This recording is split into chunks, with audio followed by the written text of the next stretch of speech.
En este video les voy a mostrar la resolución de dos ejercicios de la unidad 3 a modo de ejemplo. En clase continuaremos con la resolución del resto del repartido. El primer ejemplo es el ejercicio número 4. Nos dice que se producen 35 litros de hidrógeno por la acción de un ácido sobre un metal a una presión total de 1 atmósfera.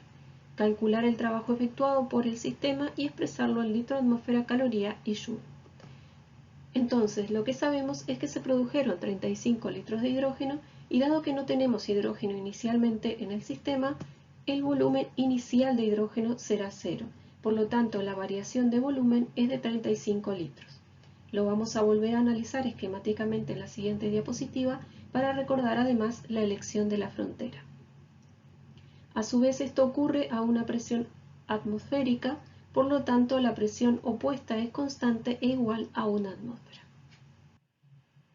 Los datos que tenemos entonces serán la variación de volumen de 35 litros y la presión opuesta de 1 atmósfera.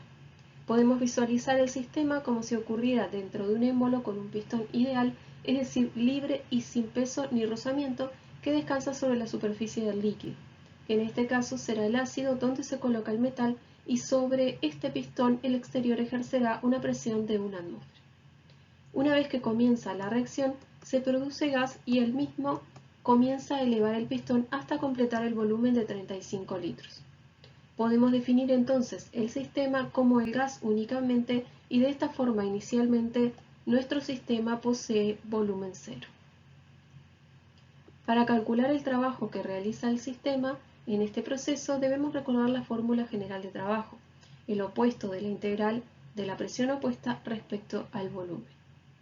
Vimos en la clase de teórico que cuando la presión opuesta es constante, puedo sacarla fuera del integral y nos queda entonces el trabajo igual a menos la presión opuesta por la variación de volumen. Como ambas magnitudes son datos de la letra, simplemente sustituimos y calculamos entonces el trabajo en litro atmósfera. Nos está dando menos 35 litro atmósfera. Es importante al llegar al resultado final ver si este signo es coherente con el proceso que se está analizando. En este caso hay un aumento de volumen en el sistema y está ocurriendo una expansión contra la presión atmosférica.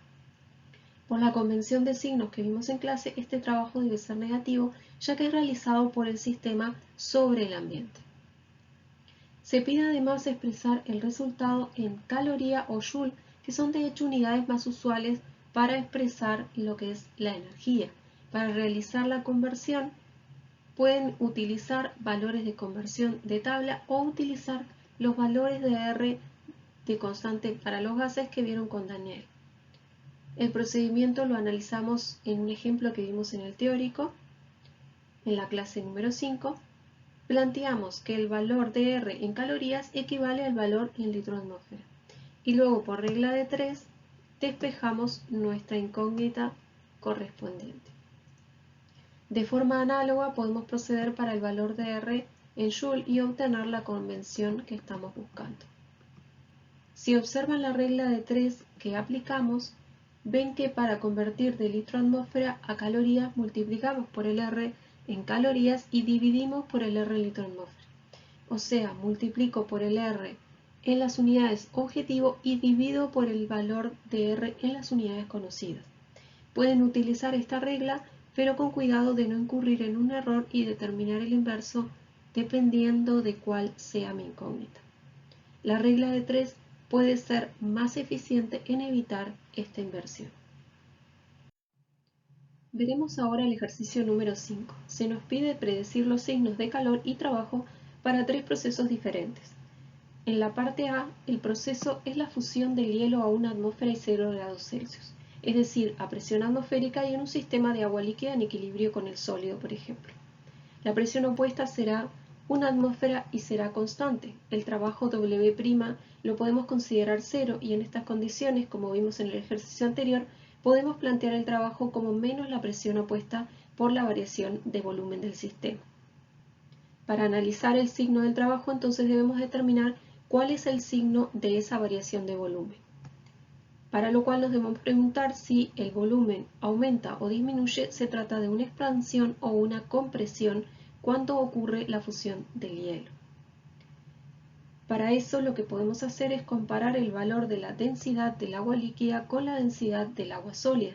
Si bien la mayoría de los compuestos ocupan menor volumen al estado sólido, el agua es una excepción debido a los enlaces de hidrógeno que presenta y que permiten un arreglo intermolecular menos compacto.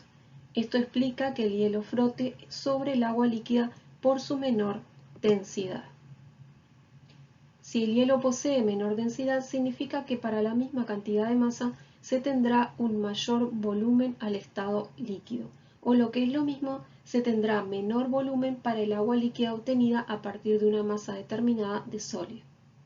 Para la fusión entonces ocurre una disminución del volumen, la variación de volumen será negativa y el trabajo será positivo.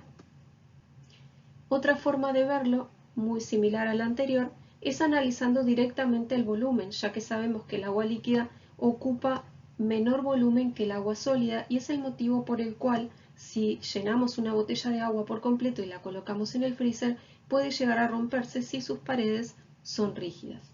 De esta manera se llega a la misma conclusión. Vamos a recordar ahora con qué propiedad vinculamos en este caso el calor transferido para analizar ambos signos. Al comienzo dijimos que el trabajo lo podemos plantear como menos la presión opuesta por la variación de volumen y que su signo es positivo. A su vez, el primer principio nos dice que la energía interna en el sistema es igual a la suma del calor y el trabajo. Si sustituimos la forma de calcular el trabajo, nos queda de esta forma. Si recordamos lo que vimos en el teórico, la entalpía se definía como la variación de energía interna más la variación del producto P por B, donde P es la presión del sistema.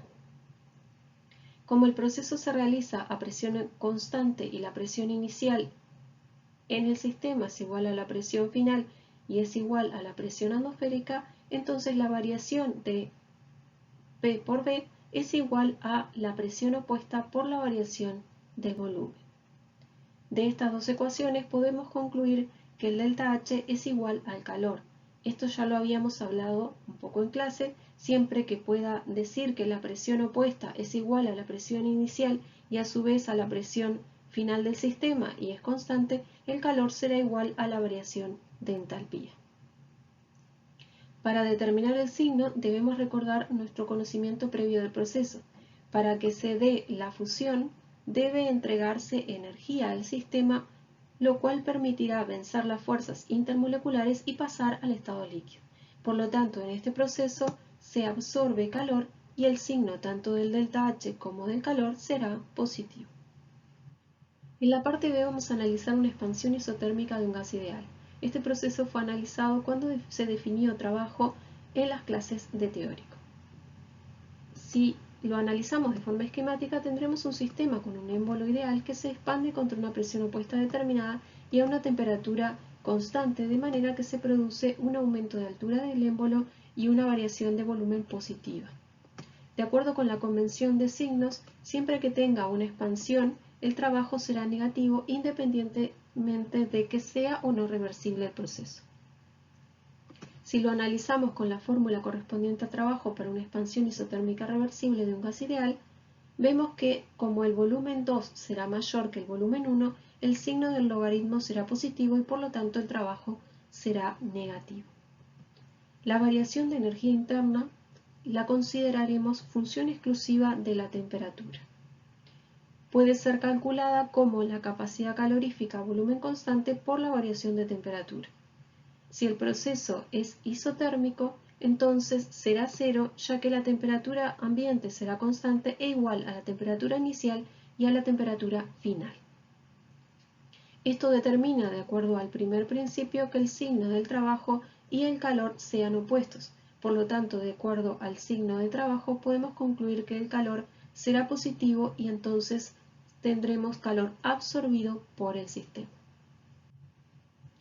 La parte C se tiene una expansión adiabática. Un proceso adiabático es aquel en el que no hay calor transferido a través de la frontera, o sea que se da en un recipiente que es aislado térmicamente.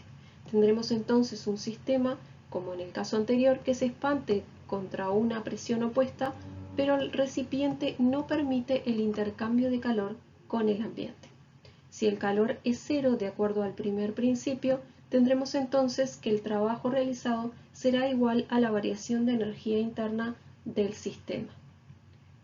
Como les mencionaba en el ejercicio anterior, si se tiene una expansión, entonces la variación de volumen será positiva y el trabajo será negativo.